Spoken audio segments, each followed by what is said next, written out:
श्री शिवाय नमस्तुभ्यम। हर हर महादेव। हरतालिका तीज में भगवान शिव और माता पार्वती की पूजा अर्चना की जाती है। मान्यता है कि इस दिन जो महिलाएं विधि विधान पूर्वक और निष्ठा से इस व्रत को करती है वो अखंड सौभाग्य प्राप्त करती है। साथ ही पर्व दाम्पत्य जीवन में खुशी बनाए रखने के उद्देश्य से भी मनाया जाता है। यह व्रत कुमारी कन्याएं द्वारा भी मनचाहे वर की प्राप्ति के लिए किया जाता है। शास्त्रों के अनुसार भाद्रपद शुक्ल पक्ष के तृतीया तिथि को हरतालिका तीज का त्योहार मनाया जाता है। मान्यताओं के अनुसार इस दिन माता पार्वती और भगवान शिव की पुनर्मिलन हुआ था। इस दिन महिलाएं 16 श्रृंगार करके माता पार्वती और भगवान शिव की पूजा अर्चना करती है। इस दिन महिलाएं निर्जला व्रत रखती है, दिन भर जल अन्न ग्रहण नहीं करती है। हरियाली तीज की कथा भगवान शिव माता पार्वती को सुनाए थे।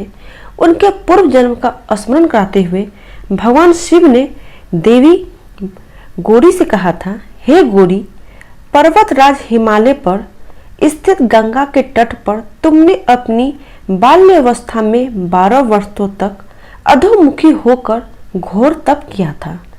इतनी अवधि तुमने अन्न न खाकर पेड़ों के सूखे पत्ते चबाकर व्यतीत किया। माघ की विकराल शीतलता में तुमने निरंतर जल में प्रवेश कर तप किया। बैसाख की जला देने वाली गर्मी में तुमने पंचाग्नि से शरीर को तपाया।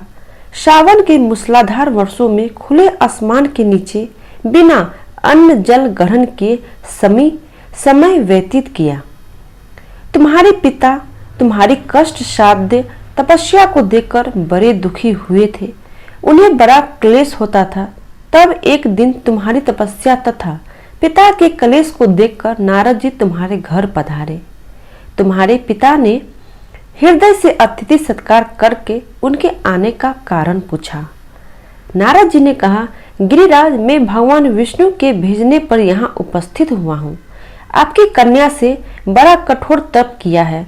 इससे प्रसन्न होकर वे आपकी सुपुत्री से विवाह करना चाहते हैं। इस संदर्भ में आपकी क्या राय है, मैं जानना चाहता हूँ। नारद जी की बात सुनकर गिरिराज गदगद हो उठे। उनके तो जैसे सारे कलेश दूर हो गए। प्रसन्नचित्त होकर वे बोले, श्रीमान, यदि स्वयं विष्णु मेरी कन्या का वरण करना चाहते हैं तो भला मुझे क्या आपत्ति हो सकती है। वे तो साक्षात ब्राह्मण है। हे महर्षि, यह तो हर पिता की इच्छा है कि उसकी पुत्री सुख संपदा से युक्त पति के घर की लक्ष्मी बने। पति की सार्थकता इसी में है कि पति के घर जाकर उसकी पुत्री पिता के घर से अधिक सुखी रहे। तुम्हारे पिता की स्वीकृति पाकर नारद जी विष्णु के पास गए और उनसे तुम्हारे विवाह के निश्चित होने का समाचार सुनाया। मगर इस विवाह संबंध की बात जब तुम्हारी कान में पड़ी तो तुम्हारे दुख का ठिकाना न रहा। तुम्हारी एक सखी ने तुम्हारी इस मानसिक दशा को समझ लिया और उसने तुमसे उस विचलता का कारण जानना चाहा। तब तुमने बताया, मैंने सच्चे हृदय से भगवान शिव शंकर का वरण किया है, किंतु मेरे पिता ने मेरा विवाह विष्णु जी से निश्चित कर दिया है। मैं विचित्र धर्म संकट में हूँ। अब क्या करूँ? प्राण छोड़ देने के अतिरिक्त अब कोई भी उपाय शेष नहीं बचा है। तुम्हारी सखी बड़ी ही समझदार और सूझबूझ वाली थी। उसने कहा, सखी, प्राण त्यागने का इसमें कारण ही क्या है? संकट के मौके पर धैर्य से काम लेना चाहिए। नारी के जीवन की सार्थकता इसी में है कि पति रूप में हृदय से जिसे एक बार स्वीकार कर लिया, जीवन पर्यंत उसी से निर्वाह करें।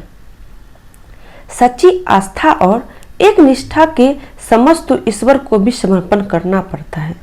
मैं तुम्हें घनघोर जंगल में ले चलती हूँ, जो साधना स्थली है, वहां जहां तुम्हारे पिता तुम्हें खोज भी ना पाए। वहां तुम साधना में लीन हो जाना। मुझे विश्वास है कि ईश्वर अवश्य तुम्हारी सहायता करेंगे। तुमने ऐसा ही किया। तुम्हारे पिता तुम्हें घर पर ना पाकर बड़े दुखी तथा चिंतित हुए। वे सोचने लगे कि तुम जाने कहाँ चली गई। मैं विष्णु जी से उसका विवाह करने का प्रण कर चुका था। यदि भगवान विष्णु बारात लेकर आ गए और कन्या घर पर ना हुई तो बड़ा अपमान होगा। मैं तो कहीं मुंह दिखाने के योग भी नहीं रहूंगा। यही सब सोचकर गिरिराज ने जोर शोर से तुम्हारी खोज शुरू करवा दी। इधर तुम्हारी खोज होती रही और उधर तुम्हारी सखी के साथ नदी के तट पर एक गुफा में मेरी आराधना में लीन थी। भाद्रपद शुक्ल पक्ष को हस्त नक्षत्र था। उस दिन तुमने रेत के शिवलिंग का निर्माण करके व्रत किया। रात भर मेरी स्तुति की गीत गाकर जागी। तुम्हारी इस कष्ट साध तपस्या के प्रभाव से मेरा आसन डोलने लगा। मेरी समाधि टूट गई। मैं तुरंत तुम्हारे समक्ष आ पहुंचा और तुम्हारी तपस्या से प्रसन्न होकर तुमसे वर मांगने के लिए कहा। तब अपनी तपस्या के फलस्वरूप मुझे अपने समक्ष पाकर तुमने कहा, मैं हृदय से आपको पति के रूप में वरण कर चुकी हूँ। यदि आप सचमुच मेरी तपस्या से प्रसन्न होकर आप यहाँ पधारे हैं तो मुझे अपनी अर्धांगिनी के रूप में स्वीकार कर लीजिए। तब मैं तथास्तु कहकर कैलाश पर्वत पर लौट आया। प्रातः होते ही तुमने पूजा की समस्त सामग्री को नदी में प्रवाहित करके अपनी सहेली सहित व्रत का पारण किया। उसी समय अपने मित्र बंधु एवं दरबारियों सहित गिरिराज तुम्हें खोजते खोजते वहां आ पहुंचे और तुम्हारी इस कष्ट साध तपस्या का कारण तथा उद्देश्य पूछा। उस समय तुम्हारी दशा को देखकर गिरिराज अत्यधिक दुखी हुए और पीड़ा के कारण उनकी आंखों में आंसू उमड़ आए। तुमने उनके आंसू पोंछते हुए विनम्र स्वर में कहा, पिताजी, मैंने अपने जीवन का अधिकांश समय कठोर तपस्या में बिताया है। मेरी इस तपस्या का उद्देश्य केवल यही था कि मैं महादेव को पति के रूप में पाना चाहती थी। आज मैं अपनी तपस्या को कसौटी पर खरी उतर चुकी हूँ। आप क्योंकि विष्णु जी से मेरा विवाह करने का निर्णय ले चुके थे, इसलिए मैं अपने आराध्य की खोज में घर छोड़कर चली गई। अब मैं आपके साथ इसी शर्त पर घर जाऊंगी कि आप मेरा विवाह विष्णु जी से ना करके महादेव जी से करेंगे। गिरिराज मान गए और तुम्हें घर ले आए। कुछ समय पश्चात शास्त्रोक्त विधि विधान पूर्वक उन्होंने हम दोनों की विवाह सूत्र में बांध दिया। हे पार्वती, भाद्रपद की शुक्ल तृतीया को तुमने मेरी आराधना करके जो व्रत किया उसी के फलस्वरूप मेरा तुमसे विवाह हो सका। इसका महत्व यह है कि मैं इस व्रत को करने वाली कुमारियों को मनोवांछित फल देता हूँ। इसीलिए सौभाग्य की इच्छा करने वाली प्रत्येक युवती को यह व्रत पूरी एक निष्ठा तथा आस्था से करना चाहिए। श्री शिवाय नमस्तुभ्यं। हर हर महादेव।